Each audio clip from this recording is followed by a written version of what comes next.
Senator Sanders, it's a really unique opportunity for me to ask you a question on Election Day as you're looking around the country. Whatever happens in the election, I see this glimmer of hope in that one thing that's clear is, especially to Democrats who flirted with the idea of cutting Social Security and or Medicare in some sort of grand bargain scheme, that people understand that is just extremely toxic, that Social Security is popular across partisan lines, and that it's not just bad policy, it's terrible politics to even consider these ideas. Do you think that that's wishful thinking on my part, or are you seeing something similar? No, I don't believe it's wishful thinking, Alex, and I want to congratulate you and Social Security Works and the coalition that you put together.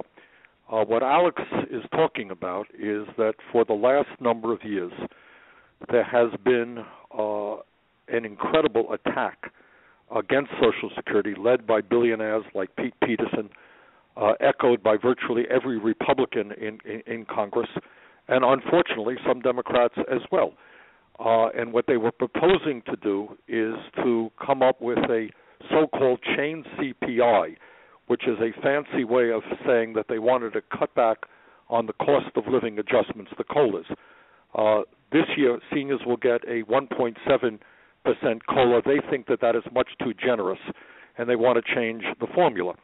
And what Alex is saying, which is exactly right, is that by putting together a strong coalition of senior groups, of veterans groups, because, by the way, when they cut Social Security, they cut benefits for disabled veterans. We brought women's organizations into the coalitions, disability groups, trade unions, and we rallied the American people against a very powerful group of people who wanted to cut Social Security, and we pushed them back. And what Alex is saying, and I agree with him, absolutely, is that if you talk to people, whether they're progressives, whether they're moderates, whether they're conservatives, and you say, I think we should cut Social Security, and by the way, maybe give some tax breaks to millionaires and billionaires, people think you're crazy.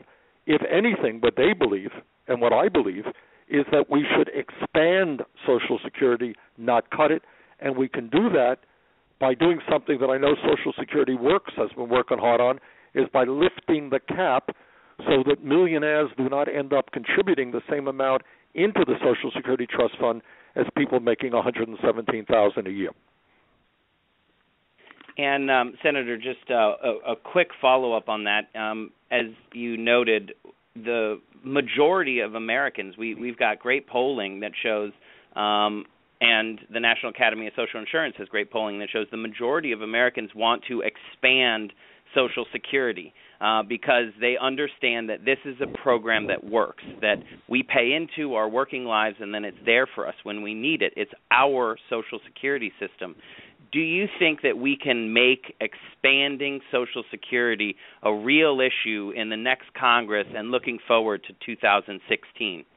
Well, let me tell you something. Every speech that I give, that's exactly what I talk about, and it always gets a good response. Look, half of the American families, half of the families in our country today have less than $10,000 in the bank. And if you're thinking about retiring with a shred of dignity, you know that Social Security needs to be strengthened, and you know it needs to be expanded. There are just far too many seniors, people with disabilities, who are trying to get by on $12,000, $13,000, $15,000 a year, and that is very, very hard to do. So I think our goal now, what our strategy should be, is to get on the offensive and say, of course we're not going to cut Social Security, but our goal is to expand Social Security, and there are very simple ways that we can do that. As I think some listeners may remember, way back in 2008, when Barack Obama first ran for president, he talked about lifting the cap. And that is what we should be doing right now. And he said that we should lift that cap on people making more than $250,000. It will impact very, very few people, the wealthiest people in America. It will extend Social Security for decades and give us the revenue we need to expand benefits.